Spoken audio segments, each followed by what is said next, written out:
This is a once-in-a-generation opportunity for Canada in terms of the bioeconomy. We can build all aspects of the bioeconomy here in our nation, and we've never had the urgency to do it before, but now we do.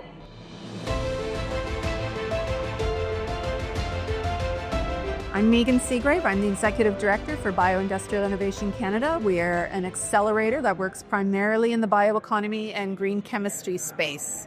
Okay, so I've been coming to this conference for many years, and sometimes I feel a little bit like it's a green hub day. You know, I hear a little bit of the same themes, the same frustrations, the same aspirations too, and the big ambitions, of course.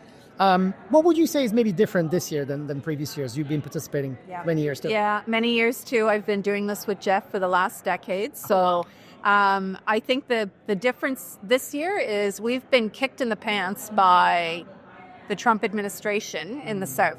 So there's more urgency from a Canadian perspective. We have been hewers of wood, haulers of water, fishers, farmers, foresters for 100 years plus, right? That's Canada. That's what we do. We grow, we harvest, we export. Well, now with tariffs in play, we now have supply chains, and then we've got value chains missing their supply.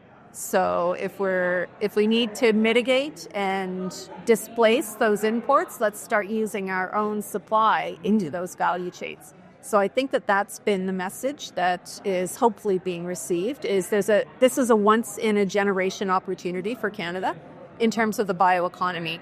We can build all aspects of the bioeconomy here in our nation, and we've never had the urgency to do it before, but now we do.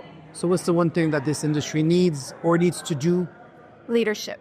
So we as an organization are providing that leadership from an industry perspective. We partner and work with everyone across the country, accelerators, academic institutions, research institutes, provincial and federal governments, but we need the leadership at a government level in order to actually have an impact. So we need federal leadership and we need provincial leadership. Okay, those are the two levels at which this operates? Yeah. Okay.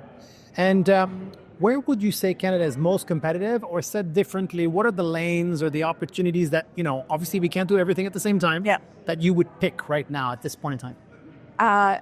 Leveraging and utilizing our biomass in-house. By in-house, I mean in Canada. So we have a phenomenal volume of biomass, and the tariffs are actually impeding our ability to export that as whole product. So do the value add here, leverage the supply chains that we've already got in play to create resiliency across our manufacturing sectors. To me, it's a bit of a no-brainer, and it's something that we can do, but it's going to take time. Exactly. We're also really good at the R&D side of things. Canada is brilliant. We have phenomenal academic institutions, so we are great at that TRL bench scale all the way up to sort of 5. What we are not great at is commercializing and scaling up. So if we can deal with the supply chain into the value chain, opportunities and hurdles that exist, then we can start to focus on actually scaling these technologies to the benefit of Canada, to the benefit of the world. And hence the name of this conference, Scaling Up. This environment that we find ourselves into right now, which creates generational opportunities, but if we're a little bit more sober about this, is a bit concerning, and it really kind of puts us in a fragile position. Does it also create opportunities? I think it creates phenomenal opportunities. Right. So geopolitically, things are moving, and they're constantly moving from an international perspective. Canada has always had phenomenal relationships with most countries around the world, including our neighbors to the south in the U.S. But given that relationship has been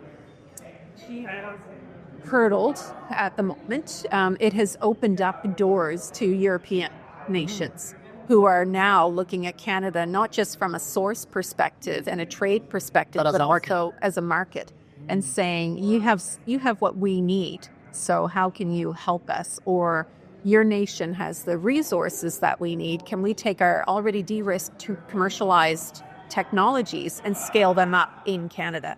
Because we're not facing the same hurdles. So I think it's actually opened doors to markets and those opportunities.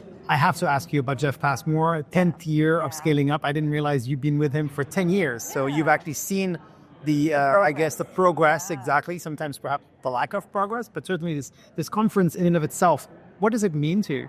This is the only conference like this in Canada, because all of the other conferences that we do around the bioeconomy are siloed for ag or biogas or forestry or mass timber. So much like our This is government the entities, it is bioeconomy. the writ large bioeconomy conference. And Jeff has been great at helping to communicate and craft the message and the narrative, which has changed shape over the last decade. And I think everyone who attends this conference takes home that message, and then we proliferate it nationally across all of our networks. So it's been an impetus and an opportunity to build a collective narrative that is going to shape what we do in this country.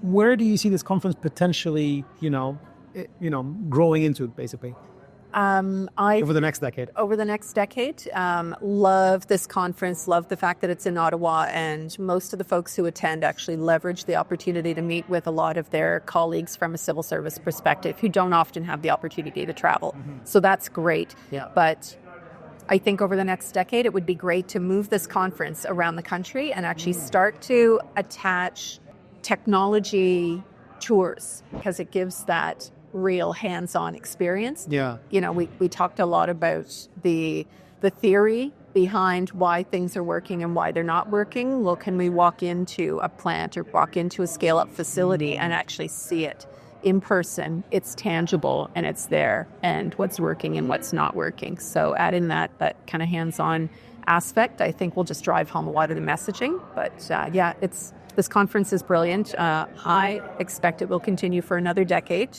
It's something that brings us all together, helps us cohesively manage the message.